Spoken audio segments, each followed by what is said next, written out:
Welcome to the presentation Modeling Heterogeneous Computing Performance with Offload Advisor. My name is Vladimir Tsymbal. I'm Technical Consulting Engineer at Intel Corporation, and I'm doing this presentation in co-authoring with Cedric Andreolli and Zakhar Matveev. Some legal info. During this presentation, I will give a quick introduction to Intel Offload Advisor tool. We'll provide some command line tips, how to run the tool from the command line, what are the options, what are the tools and scripts to run. And then we will be discussing some performance modelization, which is lying behind the tool. And finally, to conclude this presentation, we will review the GPU Roofline analysis, which is supported by Intel Offload Advisor. Intel Offload Advisor is a part of Intel Advisor tool which is well known from the past and which main purpose is to help developers to project performance of multi-threaded application on different platforms and different CPUs. For example, there is a threading advisor which is analyzing a multi-threaded application and projecting how fast it will run in different processors with different number of cores and different parallel runtimes and so on. There is another well-known tool is vectorization advisor, which is analyzing the loops of the application and finding the opportunities for better vectorization or the reasons of why this or that loop wasn't vectorized effectively. Offload Advisor is a part of Intel Advisor tool which is currently in the beta version. The main purpose of the tool is to analyze an application which is running on the current CPU and finding out the portions of code like loops and functions which would leverage from being accelerated on external device. Currently, Intel Offload Advisor is supporting performance models for Intel GPUs like Gen 9 and Gen 11, and it will provide the projections in terms of time acceleration for those devices. As analysis results will be provided with the acceleration time, how much faster the application portions of code or functions or loops will run on a certain device. Also, there will be estimation of what are the limiting factors for performance on accelerator. It might be compute bound, memory bound, or interfaces bound execution. In addition, there will be some review of functions or loops which do not leverage from being accelerated on external device and the reasons why the acceleration of those portions of code is not making any sense. After the complete analysis of the application, we will be given with the report which is helping you to understand how much faster you might run your application on accelerated device and if there are any specific portions of the code which will never leverage from being accelerated on a certain device. There are several modern flows reported by now, and the basic flow is an application which is written on C, C++, Fortran, or Python languages, is running on CPU, and as a result of analysis, the timing will be measured on CPU and estimated if this application would run on GPU device. In addition, if application is written on DPC++, OpenCL, and OpenMP offload model, and you set the target as a host, the execution kernels will be analyzed and measured on CPU and projected performance on the GPU as well. Offload Advisor is an actively developed tool, and we are expecting more modeling flows implemented very soon. In the nearest future, we will see an application written on the mentioned languages and running on GPU and CPU simultaneously, is being analyzed and measured on CPU and projected on other GPU models. Let's look in a little bit more details what the tool is doing. While running the application on the CPU, you might be wondering how faster the application or its fractions would run on a certain or selected accelerator like GPU. In addition, you might want to know functions or loops which would mostly leverage from being accelerated on an external device. Despite some of the portions of the applications are running on the accelerator, it does not necessarily mean that it will run faster than on the CPU. There might be limiting factors like computation or memory hierarchy, like caches and accesses to DRAM or other limitations, which would limit the performance of the execution. You might want to understand what are exactly the limiting factors while executing on GPU. And finally, you might need to find out which function calls or loops do not make any sense to accelerate on the GPU, and what are the reasons behind that. In the analysis report, you will be provided with a detailed description of each loop which the tool is believing that they are interesting to offload. There will be several characteristics like timing, for example, total time, time on accelerator, and speed up, the offload metrics, the taxes or overhead for offloading, the data transfer rate, and so on.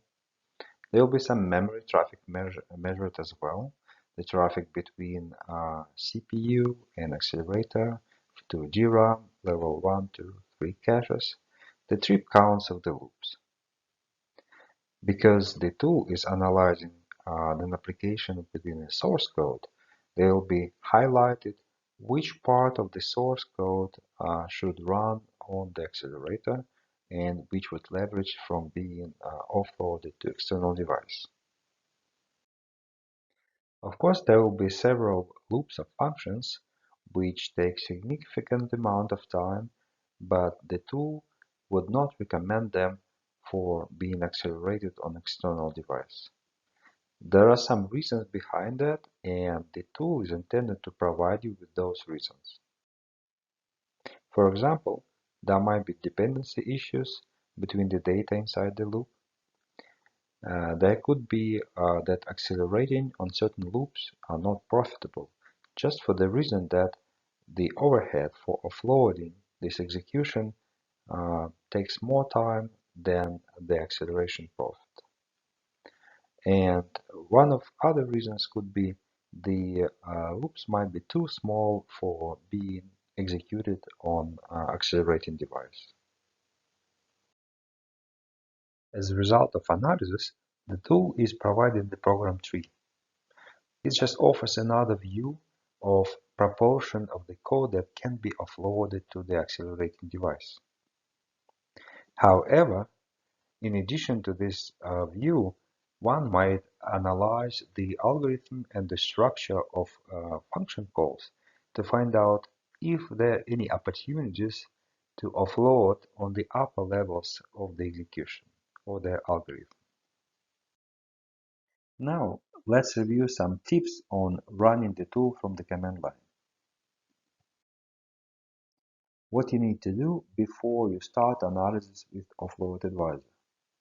The only strict requirement is to compile the application with preserving full debugging for. It can be done with using "-g" option while compiling with GCC or Intel compiler. As for the application optimization level, basically all optimization levels are supported. However, it is recommended to keep with the moderate optimization, which is provided by "-2" option.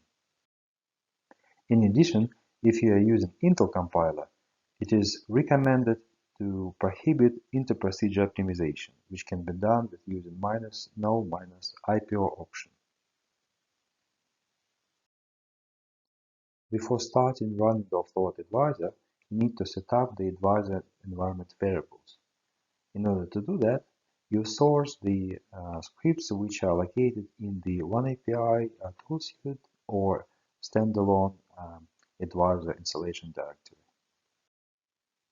This script will set up all the required advisor environment variables, including the advisor performance models, which is pointing to the perf model directory in the advisor installation directory. Let's see how it works in more details. It's much easier to collect the data and generate the reports in the batch mode. In order to do that, you run the Python script, which is called run_oa.py, which stands for Offload Advisor analysis. By default, the script marks up all regions of the code, but only selects the most profitable ones for analysis.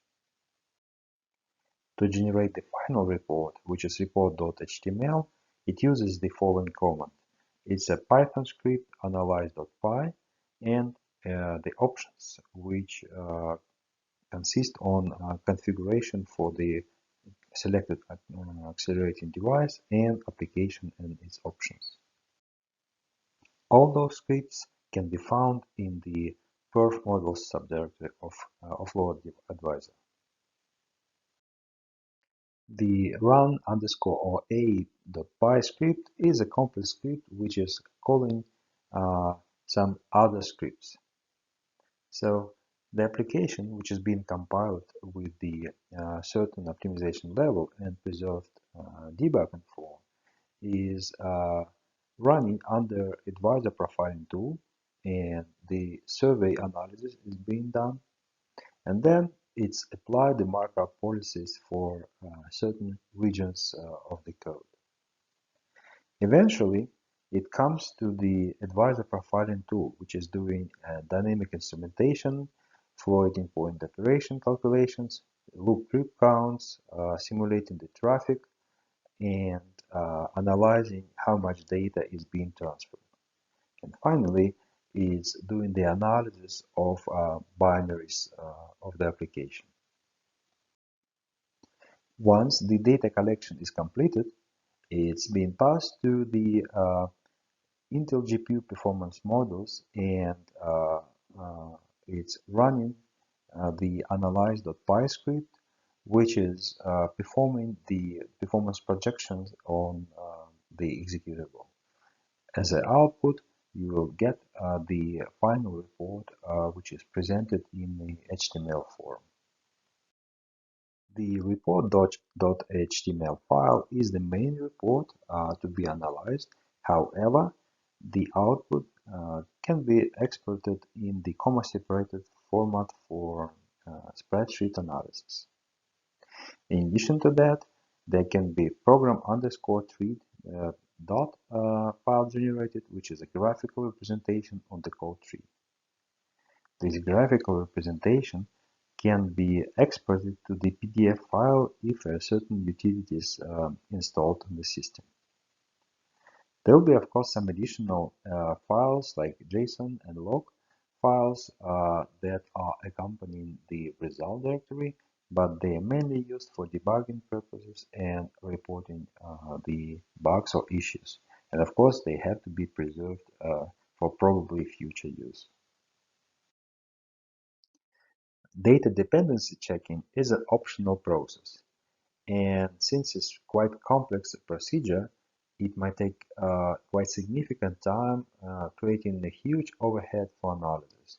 Of course, it depends on the size of the application, but if the application is big enough, you might be waiting for the report much longer than with small application.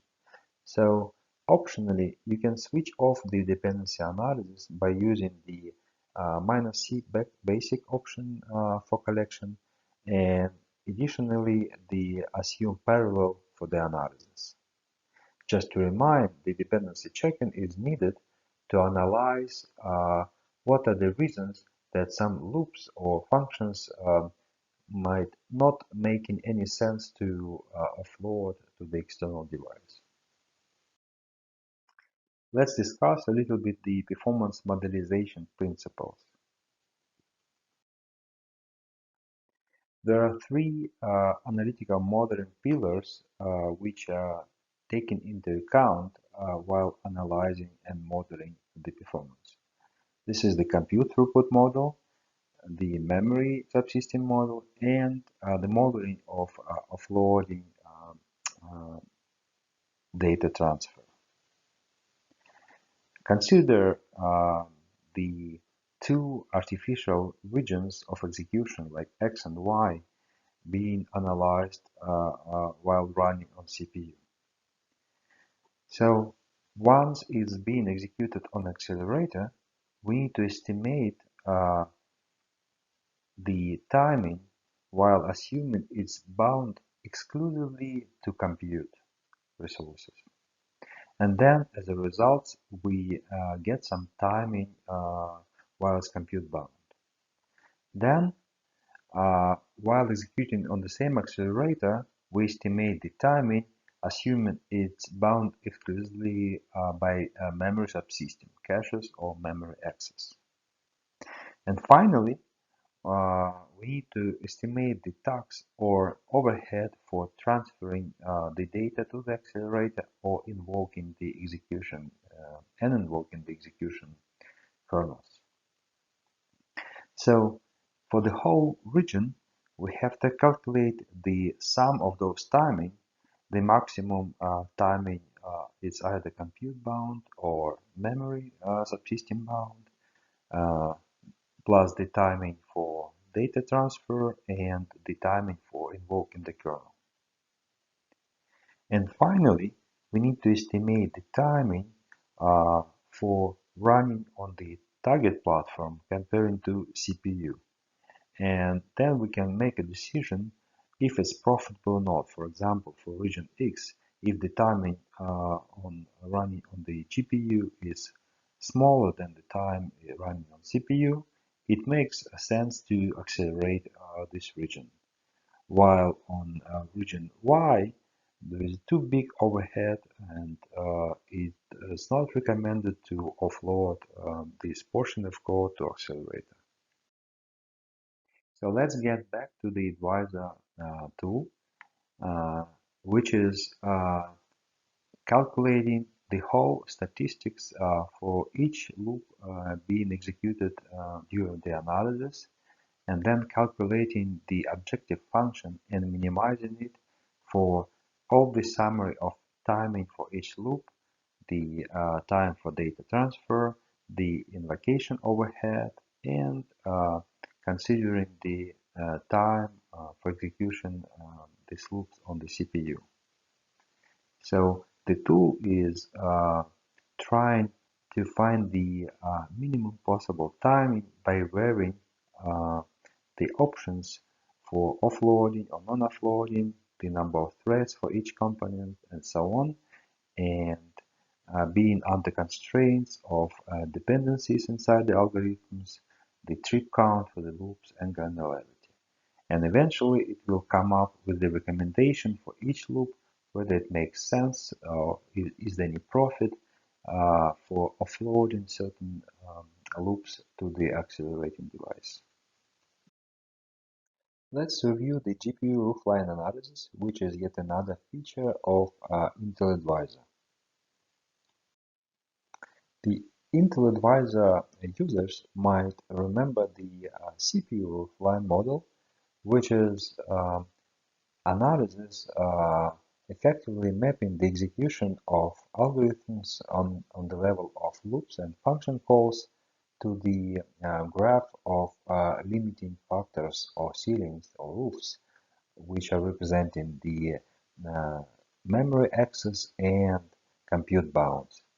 In this case, we are analyzing similarly the execution on GPU and analyzing the execution kernels against the limits to access into GPU memory, and limits to execution or compute power of GPU. Since the Roofline model is representing the limitations to memory access hierarchy, we need to consider the infrastructure of memory levels on example of Gen 9 Intel GPU. First of all, Intel GPU is using the same DRAM as a CPU. Also, the level 3 data cache is a shared asset on the slice level. The shared local memory is a dedicated structure within level 3 cache that supports the workgroup local memory address space. The GTI or graphical technology interface is a dedicated interface unit that connects the entire architecture interfaces to the rest of system-on-chip components. Similarly to the CPU Roofline model, the GPU Roofline model provides the ceiling or roof levels for each unit of the memory hierarchy, as well as horizontal ceiling for the compute bound limitation. The model is highlighting the poorly performing loops and indicating them by circles on the graphical representation and giving along the characteristics for performance of those loops. For each loop, it can be shown the performance headroom which can be improved and if there are reasons for improving the performance. In each case, a user might define what is likely the cause of the performance bottleneck, whether this loop is memory bound or compute bound. And of course, there will be some suggestions on the next steps how to improve the performance of each loop. What you need to run the GPU Roofline model. First of all, this is a preview feature and it's not available by default. In order to enable it, we need to export the specific environment variable, which is called GPU-profiling. In order to run the GPU Roofline analysis, you need to run a couple scripts. First of all, this is the survey analysis, but launched with the specific --enable-GPU-profiling option. And then, after completion, you need to run another script for trip counts and flop analysis with the same option. Once the analysis is completed, you will generate a GPU Roofline report using the --GPU option. If report is created, you open the roofline.html with the web browser for visualizing the GPU performance. As you can observe on the visualized report, there are several limiting lines or ceilings on the memory access infrastructure to DRAM, GTI, and level 3 cache, as well as the horizontal limiting lines in terms of compute bounds. The single loop is represented by a red circle, which is definitely not limited by any access to memory infrastructure, and its performance in terms of flops is way below to the lowest level of the compute bound limitation on the system. So there is a big room for improvement in terms of compute performance for this specific loop. Here I am concluding the presentation and would like to thank everybody who spent their time and for their attention.